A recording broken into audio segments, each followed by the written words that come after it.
What's up, dreamers, and welcome back to the channel. And welcome to a new tutorial where we're going to learn how to make really easy and cool custom signs.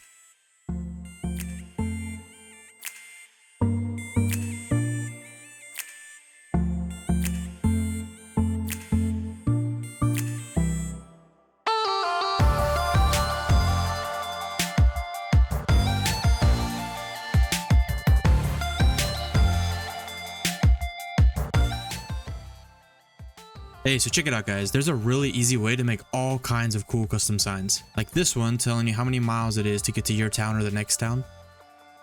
Or like this sign saying, hey, my town is coming up. Or this one that you commonly see in a lot of towns around America that let you know the population of the town and the elevation that it sits at. And then, of course, every city needs a city limit sign. Right, so like I said, it's a really easy process. However, it does require a few things and there are quite a few steps. But don't worry, stick with me and we're going to get through it. First off, you're going to need procedural objects. I know for some, this mod can be kind of scary. Don't worry, we're going to walk through it and it's going to be really simple. Next, you're going to need this welcome sign, or it doesn't even have to be this specific welcome sign. It can honestly just be any sign that kind of fits the shape that you want, because we're going to cover up what's on there anyway. And as far as mods and assets go, that's all you need. Next, you're going to come to this website, RoadTrafficSigns.com. And don't worry, I'm going to put links to everything that I use in the description. So this is actually a site that allows you to create custom signs, and they will actually make them and then send them to you. We're not going to use it for that purpose, but we are going to use it for the purpose to create our custom signs. So the first thing you're going to do is choose, what type of sign you want to make. And there's all kinds of different signs. We're going to go with custom novelty signs for this one. Now, there's several different options to choose from, but we're going to go with this one. It's just a simple welcome to your city sign. So you're probably seeing like the money that this costs, but don't worry, this doesn't cost anything for what we're going to use it for. You're going to come down here and click on personalize. Here, it's going to allow you to punch in the text of whatever you want. So for instance, my city is Autumndale, so I'm going to put in Autumndale.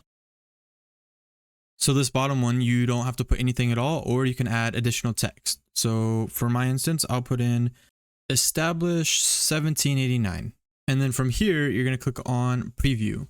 Now just right click on the image, hit save image as, and for me, I'm just going to save it to my desktop. And I'm going to save it as Autumndale sign. And one important thing is you have to save it as a PNG. And for me, it doesn't give me that option. And if it doesn't give you that option as well, you're going to have to add an extra step. So come over to this website, or you can use any PNG converter that you want. For me, I'm using FreeConvert. And if you're on Google Chrome, you can just come right up here to your most recent downloads and then drop it in. Or, you can go back and to your desktop, find where you saved it, and then drop it in that way. And you're just going to drop it right there. You're going to select PNG. It's going to give you a bunch of options. Make sure PNG is selected and then convert. And then you're going to click on download. So that's automatically going to save it into your download. So you need to make sure you grab it and then drag it into your desktop or wherever you want to keep it saved. Next up, you need to go into your file manager. Go to this PC and select Windows. Go down to users, click on your name, app data, local, colossal order, Cities Skylines, procedural objects, textures. Here you can pretty much put anything you want to be able to put into the game through procedural objects. However, it has to be a PNG file. It can't be any other type of file. All right, so in this folder, go back to your desktop, make sure you have your sign that you made earlier from the website, grab it and then drop it into this folder. And then from there, that's pretty much all you need to do from your desktop. And then we're going to hop into the game. All right, so once you hop into the game, you're going to need to find that sign. So go to find it and type in sign. And I guess I didn't mention this at the beginning, but you also might need find it. And I will also put that into the description. So grab the sign that you want to use, and before you place it down, you're going to look for convert to PO. And this might not be in the same place for you. It might be up at the top of the screen. This is just where I've placed it. So find convert to PO and press it. And now your sign has been converted to a procedural object. And then you can place it down. So the next thing you're going to want to do is go ahead and resize it to whatever size you want. And just for some scale, I'm going to put down a 2-lane road just so we kind of can see, you know, how big our sign is. So in procedural objects, you're going to press on the little plus, hit edit, and then it's going to give you these 3 prongs where you can kind of move your sign around, and then it give you the option to rotate, as well as you can stretch it out and, you know, make it smaller. So we'll make our sign, I don't know, maybe about that size right there. Before you get out of the sign, you're going to want to make sure that this rotation y-axis is on an even number. So in this case, 107.5, so we can either round up to 8 or just leave it at 107. We'll just leave it at 107. And now you can go ahead and exit out of procedural objects. The next thing you're going to do is search for square. And this is an object that comes with procedural objects. And if you're like me and you have a bunch of squares, just keep scrolling until you find this. It's called square. It's a prop common procedural object basic. And again, don't press it or don't click it onto the map. You're going to convert it to PO. And when you do this, this little screen is going to pop up. The actual square itself is going to disappear, and this screen is going to pop up.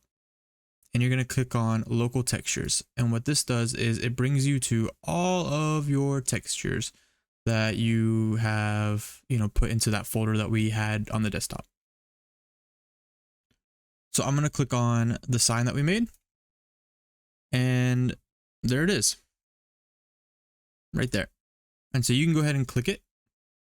And you're going to go into it and you're going to hit edit. And before we start kind of messing around with it, we're going to get it rotated in the right direction. So first you want to put on your z-axis 90 degrees because you want it, you know, standing straight up. And then if we remember with our sign, we had that y-axis at 107. So for this one, you're going to want to have it at 107 plus 90. And so in this case, that's going to be 197. So in the y-axis, you're going to put in 197. And what that does is line up our sign, our welcome sign, with the other sign. So it's absolutely perfectly straight. So here within the sign, there's a couple things that we have to do. Well, mainly we're going to need to stretch it so it fits the other sign. But you can't just use the stretch like you did on the other one, because what it does is duplicates it. So we don't want to do that. What you want to do is come over here and then click on Advanced Edition Tools. And then right here where it says Texture UV Mode Repeat, click that and it's going to turn it to stretch. So now you're going to be able to adjust it. So really the main goal here is to kind of just try to get it the same size as your sign. And one thing I like to do is kind of put it right behind it and center it. And that kind of just helps me see, you know, where I need to kind of make my adjustments. And you just kind of have to make small little adjustments here and there until you kind of get it, you know, how you want it. And it doesn't have to be perfect because you're going to, you know, it's going to be in front of it. As long as it's like a little bit bigger, then that's really all that matters. So yeah, you're going to want to start with the top, or sorry, the sides, and then you're going to move to the top. And then once you get it kind of the size you need, you just pull it straight through. And then there you have your sign. However, if you're like me, you're like, it's kind of a weird looking color. So what you can do is click on that plus again. And then down here on the bottom, there is a little place where you can click for a color palette. And all you need to do, you don't need to change anything over here. You can just come down on the darkness and just darken it up a little bit till you get kind of, you know, the darker colors that you want. And there you have it. And you don't have to just use, like I said, you know, that sign, right? You can make all different types of signs. One thing I like to do is if I just go to sign and find like, well, for instance, you could use like a billboard, right? Like maybe something like this, which that's not really a billboard, but I have billboards and you can change those, as well as like, you know, these types of signs. You can kind of edit the, you know, the sign that's on it. Or like maybe something like this. You know, you can use this and then you could download whatever business you want and you can put in that type of, you know, sign. You go to Google Images and like look up, let's say Walmart, look up a sign for Walmart, then put, you know, download that image and put it into your textures folder and do it just like we did the other sign, and then put it right on top of like that Family Dollar. So there's a lot of versatility with this, and I just, you know, recommend, you know, just trying a bunch of different things, trying a bunch of different ways. And hey, if you guys have any questions on how I did this, like maybe I just didn't explain something very well or I went too fast, put it down into the comments and I will be sure to answer your questions as soon as I can. And guys, I appreciate you watching this. Come check out my other videos. I'm doing a really cool series called Autumndale, and it's based off of, you know, this sign that you see. And I appreciate you guys watching, and have a good one. We'll see you guys in the next one. And don't forget, if you can dream it, you can build it.